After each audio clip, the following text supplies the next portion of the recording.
जहाँ आंगन नहीं होता है और जहाँ छत भी नहीं होता वहां पर क्या होता है, बालकनी होता है।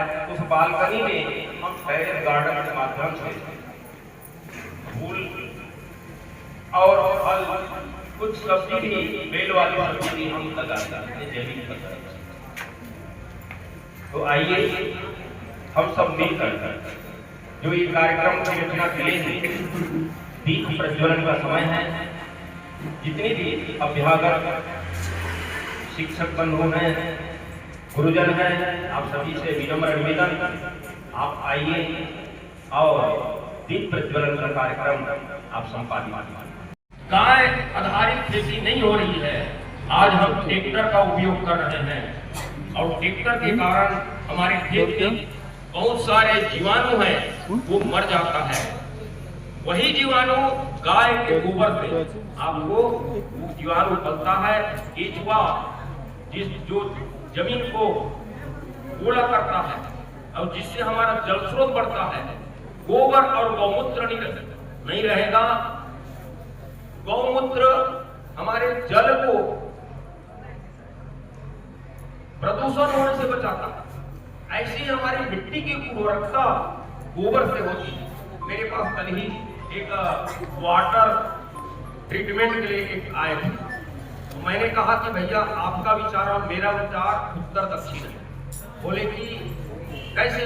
बोले कि आप कितना का वाटर ट्रीटमेंट लगाते हो? बोले कि मैं 1.5 लाख का लगाता हूँ। मैं बोला कि मैं फ्री में देता हूँ वाटर ट्रीटमेंट। विचार कीजिए, पहले हम बर्तन किससे मांजते थे? गोबर की राख से मांजते थे, गुंडी में पानी भरते थे, पीतल की गुंडी में।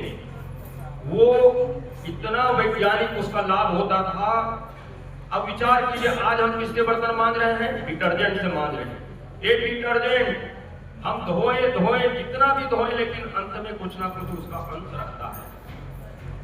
वो अगर हमारे पेट में जाएगा तो क्या करेगा? नुकसान करेगा। लेकिन गाय के राख से मंजा हुआ बर्तन, उसमें भी अगर कुछ अंश लगा होगा तो वो राख हमारे लिए फायदेमंद है, क्योंकि गोबर की राख में ऑक्सीजन होता है और ऑक्सीजन हमारे लिए फायदेमंद है, नुकसानदेह नहीं। ऐसे पीतल की कुंडी और तांबा का मिश्रण में जल का प्रदूषण से मुक्ति होता है, जल शोधन होता है। आज गाय पालना बंद कर दिए हैं। पिछली सरकार ने आपसे गाय के बारे में कुछ रचना किए थे, गौठान बनाए थे। आपसे गोबर खरीदने के लिए 2 रुपया किलो उसने तय किया था। कुछ किसानों को लगा कि बड़ा अच्छा और लोगों ने उसकी प्रशंसा दी। लेकिन मैं कहना चाहता हूं कि कोई भी सरकार चाहे किसी की भी सरकार रहे, वो आपकी गाय नहीं पालेगी। गाय पालना आपको है। आपके समक्ष गोबर का एक कंडा वहां पर दिख रहा होगा, उसका कीमत है 50 रुपया। एक बार गाय जो गोबर देगी उसका कीमत आप बनाएंगे बढ़िया।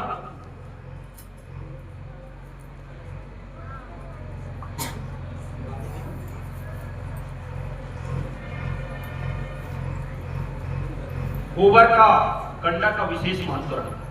ये गोबर का कंडा विशेष रूप से बनाया जाता है। जब गाय गोबर देती है तो उसको अर्थिंग होने नहीं देना। बांस की टोकरी में आपको उस गोबर को लेना है, उसको नीचे गिरने नहीं देना। और नीचे नहीं गिरने देने के बाद आप जो है बांस की टोकरी में लीजिए और कोई पाटा भी आप लगाइए और इस प्रकार का आकृति दीजिए। उसको सूखते तक इसको जमीन में अर्थ होने नहीं देना। और ये क्या काम करेगा? ये काम करेगा आपके पास 10,000 से कम मोबाइल, लोग तो लाख 1.5 लाख के भी मोबाइल रखते हैं।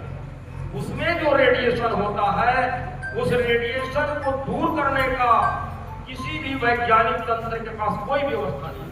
वो अगर व्यवस्था है तो हमारे देशी गाय के गोबर के कंडे से नहीं। ये कितने का आपको तो फ्री में मिल रहा है। गाय है तो, गाय नहीं है तो ये मिलेगा नहीं। इसलिए गाय की गोबर का महत्व आप समझिए। ये गाय का गोबर का का ये कंडा अगर आपने जेब में रख लिया तो आप प्रैक्टिकल करके भी देखिएगा, इसको हटा कर रखिएगा, किसी से पंजा लगाइएगा मोबाइल रख के, आपका पंजा दब जाएगा और उसको तत्काल जेब में रख लीजिए ऐसा और पंजा लगाइएगा, आप में ताकत आ जाएगी, क्योंकि रेडिएशन के कारण आपका ताकत को छीन कर देता है। तो ये गाय का महत्व है। इसी गाय के गोबर से हम भस्म लगाते हैं, यहाँ पर गाय का घी लगाएंगे, थोड़ा सा चावल लगाएंगे। तो एक हमारे कार्यकर्ता है हमारे गौ सेवा गतिविधि के, बताते हैं कि मेरे खेत में कोई बीमारी नहीं होती, बोले कि अगल बगल के खेत में बीमारी होती है। हमने पूछा उसको कि आप क्या करते हैं, तो बोले कि हम गाय के कंडे के ऊपर थोड़ा सा घी मिला देते हैं और रोज सूर्योदय के समय हम यज्ञ करते हैं। हमने पूछा उसको कितने मिनट यज्ञ करते हो, बोले हम 10 मिनट यज्ञ करते हैं। 10 मिनट यज्ञ करने से उसके खेत में कोई बीमारी नहीं होता। ये प्रत्यक्ष प्रमाण है, ये करके देख रहे हैं।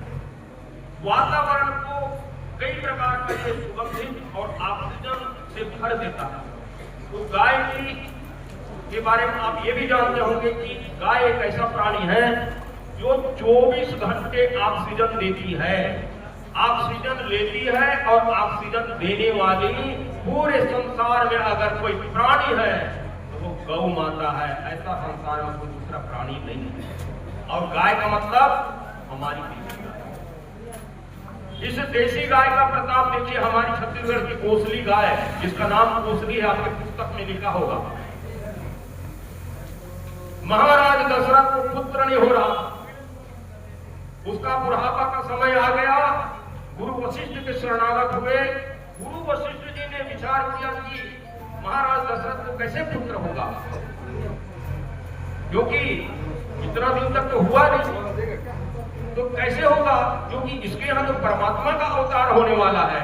तो परमात्मा का अवतार भी ना किसी मनुष्य के द्वारा रचना नहीं होता है, परमात्मा का भी अवतार होता है, वो गौ माता की अंश से होता है। ये छत्तीसगढ़ की कोसली नाम की गाय का दूध का यहाँ पर सिहावा पर्वत के पास श्रृंगी ऋषि नाम के महात्मा है, ये पुत्रेष्ठी काम यज्ञ के विशेषज्ञ माने जाते हैं। इसने यहाँ का चावल, दुबराज चावल और कोसली गाय का दूध से खीर बनाया और प्रेम सहित मुनि आहुति दी है। उस खीर का उसने आहुति दिया।